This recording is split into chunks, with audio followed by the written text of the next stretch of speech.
After one Mr. Beast, let's talk about another kind of beast, a silent, deadly one. I'm talking about loneliness.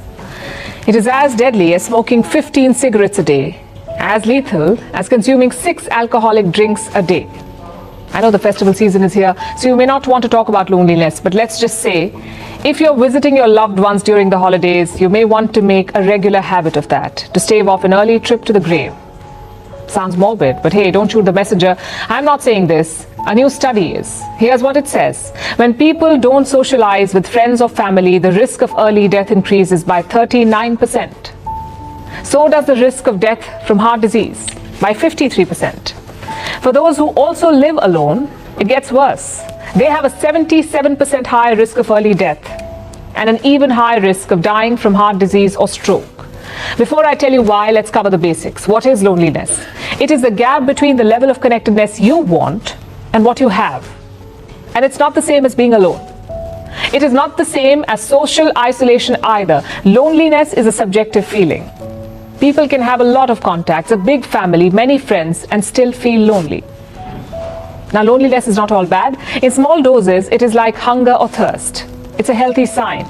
It shows that you're missing something. But when that is prolonged over time, it can be deadly. Here's why.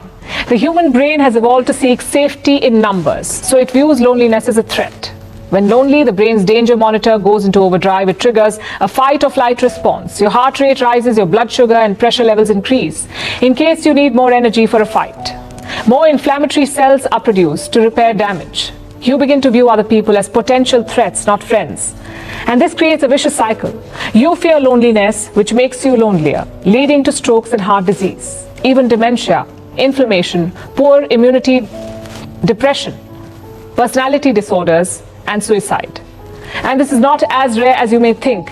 33% of adults are lonely the world over.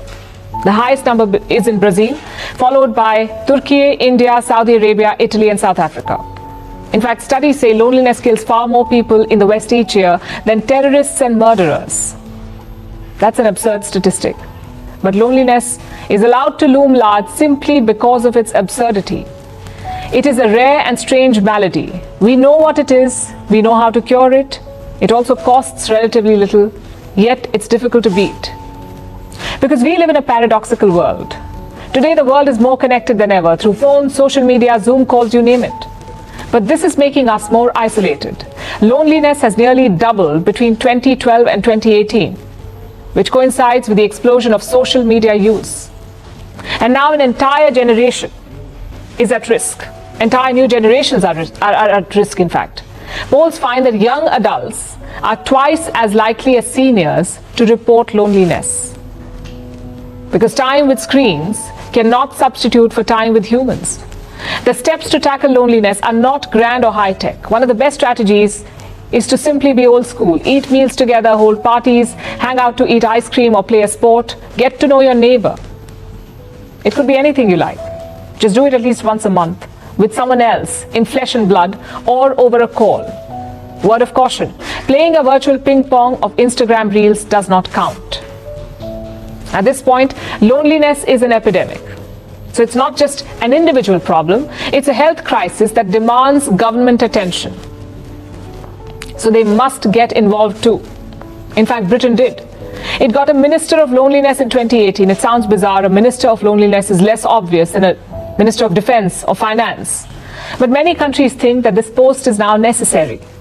Like Japan and Sweden, they too have ministers for loneliness or social affairs.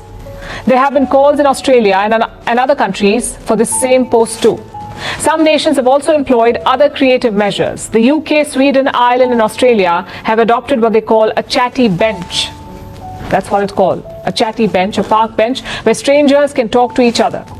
So the solutions may be different, but my point is quite simple. As a species, humans are not meant to be lonely. We have to form close connections, like our life depends on it, because it does.